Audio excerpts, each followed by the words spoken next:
Hey there, it's Jody and Abby with Willmar Community Education and Willmar Early Childhood Family Programs. Today we want to talk to you about some of our upcoming classes as well as give you a few ideas on how to survive the holidays with young children.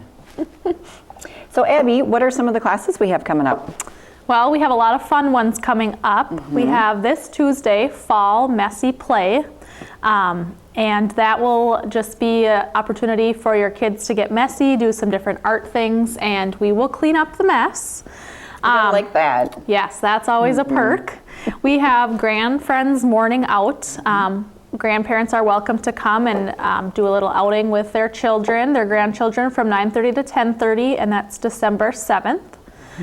We have a really fun music class coming up featuring different music from all across different countries, and Libby Anderson will be doing that with us. That's December 10th at 10 o'clock. Right. And then two of our really fun holiday ones that are coming up are Holiday Make and Take, and we'll be doing several different crafts that your children can take home and give to loved ones, just a special keepsake or different things that they can give to people who like those things. Can you give us a little hint on what something is that they're Sure, we'll be making making some pot holders with handprints. Oh, cool. Some ornaments, and what was another one? We talked about doing a canvas where they can just kind of paint and get fun. creative. So yeah, a couple different things that they can take home. And then gingerbread houses are coming up. We're lucky to do this in person this year. And we have two options. We have a 9:30 to 10:30 in the morning class, or for 4:30 to 5:30 for families that might be working during the day or want to bring older siblings that might be at school. And that is Monday, December 20th. So there's two time options, and it'll show that on our website too. Great. And then with Community Ed, we have a few classes too, which is super exciting. So CPR, we have had such a, we filled up that we've added an additional class. So that will be running on December 14th. So check online for that. And then a holiday essential oils make and take, kind of like our make and take with kids, but with essential oils. Yeah, that sounds wonderful. I know. So I think they make some of the roll-ons, and they'll make, little parfumey things. And then the intro to off-road biking was such a hit, they've also added another section of that. And that class will be on December 18th out at Prairie Woods. So you can check out the Community Ed website for any of the classes that Abby just talked about or that I just talked about with Community Ed, and check those out and get registered for those. Yes. And then Abby, do we have some free things that we do. parents We could always attend? have a couple free opportunities for parents to attend.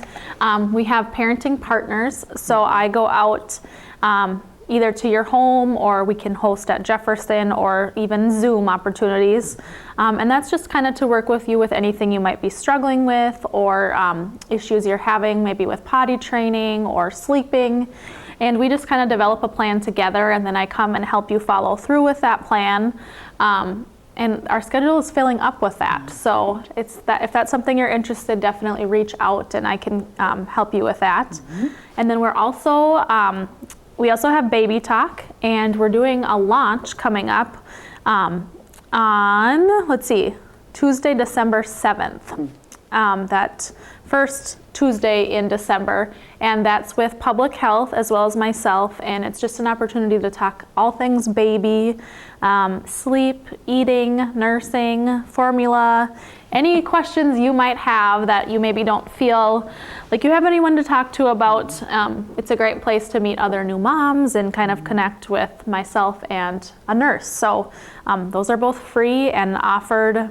Parenting partners is any day. We can work out a schedule that works for you. And then Baby Talk is every Tuesday, 11 o'clock to 12:30. Great. We're super excited that we're going to do a launch with Baby Talk. That's something that we haven't had a lot of people come to, but I think the launch and just giving opportunities for new mamas to talk to other and connect mamas. with other people is always great. And then, so Abby, the holidays are coming up, and you have two young children. I do. And anyone who's had young children knows that the holiday season can be a little bit of stressful in all ways. Chaos. Yes. Any of the above. Yeah. And so we have a few tips today that we want to talk just a little bit about, just maybe to ease some of the chaos for for families with young kiddos. So talk a little bit about the importance of keeping a sleeping and eating routine during the holidays, because that has got to be one of the hardest things when you go visit family. 'Cause, Yes. I mean, you are just all messed up. Yeah, I always like plan with my families, or my in-laws and my own family, that we can't eat at noon because that's nap time, and we can't eat at 5 because we're getting too close to bedtime. So just work with families. Tell them your wants of when is a good time for your kiddos, and make that a priority for them to be able to keep them as close to their regular schedule as possible. And then eating, I know that's always tricky with kids and being picky. My kids are on a strict peanut butter jelly sandwich and chicken nugget diet at all times. And obviously that isn't offered at Thanksgiving or different holiday meals. So just kind of preparing that, keeping that in mind, providing alternative healthy options, maybe some fruit or vegetables, and just making sure that you're sticking to a routine of sleep as close as you can, and making sure they're still eating somewhat. Because one of the things that I always think about with keeping in a routine as an adult, if your routine is thrown off, and let's just say you don't get the sleep that you typically Daylight do. savings. Exactly. Or your diet is a little bit different than normal. I mean, you as an adult can say, oh, okay, yep, I'm not feeling the best today because I went to bed 3 hours later than normal. But think about when we do that to the kids, and then we expect them to still function like they normally function when we have just thrown them for a complete loop. Right. And so I think we just need to give them, this word is overused, but give the kids a little bit of grace too when we mess them up, because I know that's hard on adults. And think about it coming from the kid perspective. They're not old enough to say, Mom, you just screwed up my routine. Or I need a nap when all my cousins are here, or things like that. Exactly. So, They get kind of crabby. Yes, we do. So what about if you're traveling in a car or wherever? I mean, what are some things to make that whole trip a little less stressful? Well, I always pack a number of different activities or things that can keep them busy in the car. Maybe some special books that they don't normally get to read, coloring. If you have a tablet, try not to use that the whole car ride. Make it just a fun, short little time to use that. Also packing things that they're comfortable with. So bringing a special blanket that helps them sleep, bringing a pillow. I know I always sleep with a fan, so giving them something to listen to if they're sleeping, especially if it's a noisier place than what they're used to, or a sound machine people use. Just things that will give them more of a comfort to make them feel like at home, because I know that's also an added stress when no one's sleeping while you're at grandparents or other relatives. So trying to make it close to their home environment. And when you travel, and you talked about maybe bringing some things for them to do, have you ever taken like the cake pan or whatever and just put stuff in the cake pan that has the lid on it, so that could be also their coloring space? No, but that is a great tip. I love that. So I mean, just taking household objects, right. Just to store stuff in is a super good idea, so it's not all over your car. Because how many of you moms out there or dads have the cars where you could have a chicken nugget stuck under a seat or a crayon in the way back or whatever? You never know what you're going to find. Exactly. It's like a surprise every time you go to clean the car.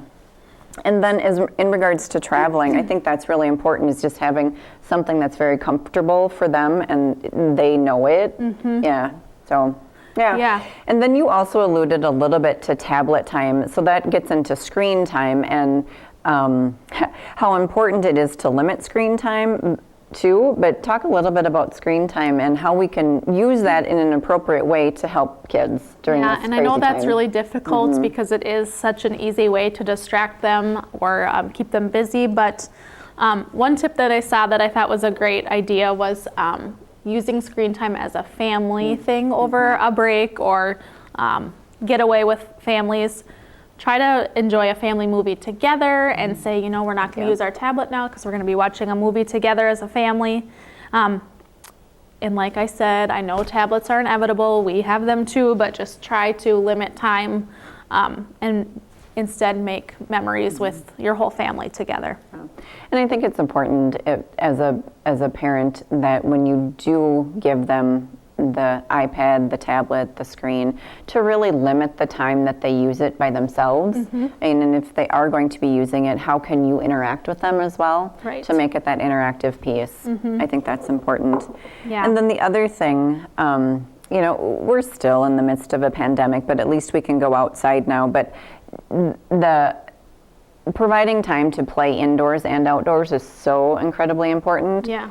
All those littles with all the energy, and you know, you have Thanksgiving, you eat things that might be a little bit different than normal. You might have cake, pumpkin pie, all sorts of sugary All of the treats. things. They need to get outside and they need to play, do they not? Yeah, and sometimes I feel like we all go stir crazy, so even to get dressed and be out there for 5 minutes, if it's really cold, it just gets everybody a little bit of fresh air and kind of switches up the environment a little bit.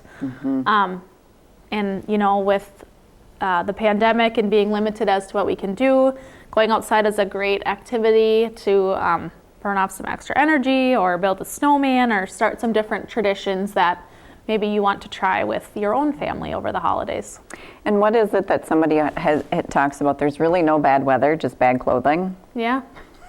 I So- maybe will not agree with that because I don't like the winter, but I don't either, but I try and embrace Yes, it. yep. But it is. I mean, and kids love to be outside, and so if we can get them out as much as possible, that's a good thing. yes. So again, if you want to check out some of the upcoming classes that we have to offer through the early childhood programs as well as community ed, go to the Willmar Community Ed website, and all of the information is on that website. And also Facebook, both Willmar Early Childhood Family Programs and Willmar Community Education have Facebook pages that keep us up to date on what is going on. So go check that out and have a great day.